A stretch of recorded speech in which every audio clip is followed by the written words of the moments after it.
जी अस्सलाम वालेकुम पिंड वालिओ, की हाल चाल है। शुरू करते अज दा मीठा और प्यारा जिहा विलो। सज्जनों ते मित्रों, यारां ने चक्की गड्डी दी चाबी क्योंकि मारनी सी सलफ। तुहानू गड्डी दिखावां ते खड़ी आ भांजे टैने शाह दी, अगे दिखावां ते खड़ी आ नाइस मुंडे। सज्जनों ते मित्रों, यारां ने पड़ी फिर बिस्मिल्लाह मारती, फिर टैने शाह वाली गड्डी नू सलफ टैना शाह हो गया खुश। शाह नू कहा मैं कहा आया तू बाहर, कहंदा नहीं बई मैं नहीं आना मामा, मैनू छड़ दे गड्डी च ही रहन दे। मैं कहा ओके कर यार। मित्रों टैने शाह गड्डी दे विच बैठ के हो जांदा खुश। कीता मित्रों नू बाय बाय नाल ही करन लग गया डांस। मैं कहा यार अज तां जान लगे हो गया है खुश। मित्रों जदों आंदा साडे घर साडा तां लग जांदा यार इहदे नाल दिल। मित्रों नाइस मुंडा मैनू कहंदा यार मेरी गड्डी नू भी मार सलफ, मैं जाना शहर तक। मैं कहा ओके यार। मित्रों नाइस मुंडे दी होई सी गंदी, तुहानू पता यार गड्डी गंदी नहीं चंगी लगदी, इस करके कीती फिर यारां ने। मेरे मक्खन वर्गी गड्डी कड्डी जिवें ही बाहर मित्रों बूहा खुला छड्डता गड्डी लै गया हो अगे जी। यार हुणी पहुंच के सबज सबज हरियाली दे विच चेक करो मित्रों आ जांदा जी मेरे पिंड नू खूबसूरत राह। सज्जनों ते मित्रों स्पेशल यार हुणी पिंडों आ नलके तो पानी पीण आए आ, पीने आ पानी नू।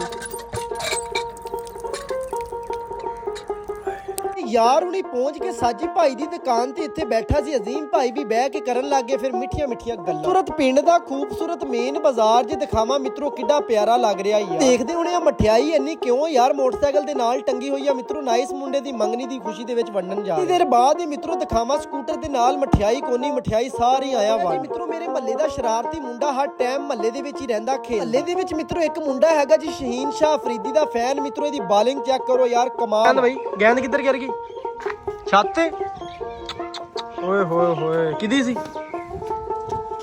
चाहिदी है गेंद ले आ फिर। मित्रों डर रहे सी गेंद लैन जान तो कहंदे यार सानू जुत्तियां ही ना पै जाण। अज मित्रों दित्ती हुई है 40 दी रेस ते जा रहे हैं बाईपास। मित्रों बहार जदों आ जांदा मित्रों दरख्त अपने दिंदे आ पत्ते झाड़ ते मित्रों जांदा पे अपने मक्खन वर्गे यार बाबर भाई दे नाल इनू हैगा उत्थे थोड़ा जिहा काम। जांदे हुए रस्ते दे विच यकीन करो एडे वड्डे वड्डे खड्डे आ मैं तुहानू दस नहीं सकदा। यार हुणी पहुंच के बाईपास ते बनया एक बैंक मित्रों उत्थे इत्थे है सी बाबर भाई नू छोटा जिहा काम। भाई नू पुछया मैं कहा यार काम की है, कहंदा यार मैं खलवाना अपना अकाउंट। मैं कहा यार उरे तां रश ही बड़ा लग्या होया। घंटियां तो बाद मित्रों साडा काम हो गया मुकम्मल। बाबर भाई दे मुंह ते मेरे मुंह ते आ गई खुशी। पहुंचे यार उन्हीं घर मित्रों आ रही सी खुशबू आ रही सी मित्रों। मैनू लगदा खाने दे सरदार कट्टे शरीफ मित्रों हो गया खुश। मैं कहा यार चल मंजे ते बहने आ। बहन लगा मंजे ते मित्रों नजर पई। मैं कहा मटर बनया अज तां यार। किधर चले आ बई बुक्का लेके करवाने?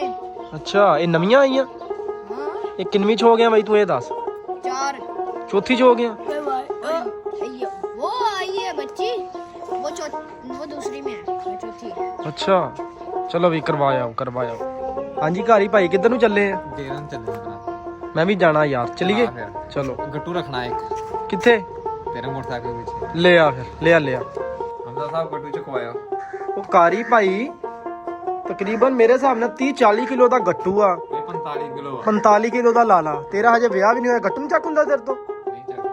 भाई मित्रों करन लग्या होया सी मेरे नाल मजाक, फिर आपे ही चक लिया उन्हें एक हाथ दे नाल ही गट्टू। मैं कहा कमाल है यार। दे पीछे मित्रों रखिया गट्टू। यार हुणी पहुंच गए मिंटों पहला कारी भाई दे डेरे। मित्रों चल रही सी ठंडी ठंडी हवा, यकीन करो खूबसूरत जी धुप निकली हुई। क्या बात है यार। कारी कहंदा अज तां मजा आ दे विच तां मित्रों तुसी भी वेचदे रहे हुणे छानपूरा। मैं मित्रों हजे भी नहीं मुड़िया पिया सी छानपूरा। मैं कहा वेचदे आ यार। भाई ने मित्रों जिवें ही तोलिया छानपूरा। मैं कहा अज वावा ही दिहाड़ी पै जानी है, देखदे आ हुण किन्ने पैसे बनदे। मित्रों वावा ही बन गए, मैं रह गया हैरान। मैं कहा कमाल नहीं हो गया यार, 350 रुपया बन हो गया नमाज़े असर दा। उस तो बाद जी मैनू दियो इजाजत, अपना ख्याल रखियो, नमाज कायम करियो, पाकिस्तान जिंदाबाद।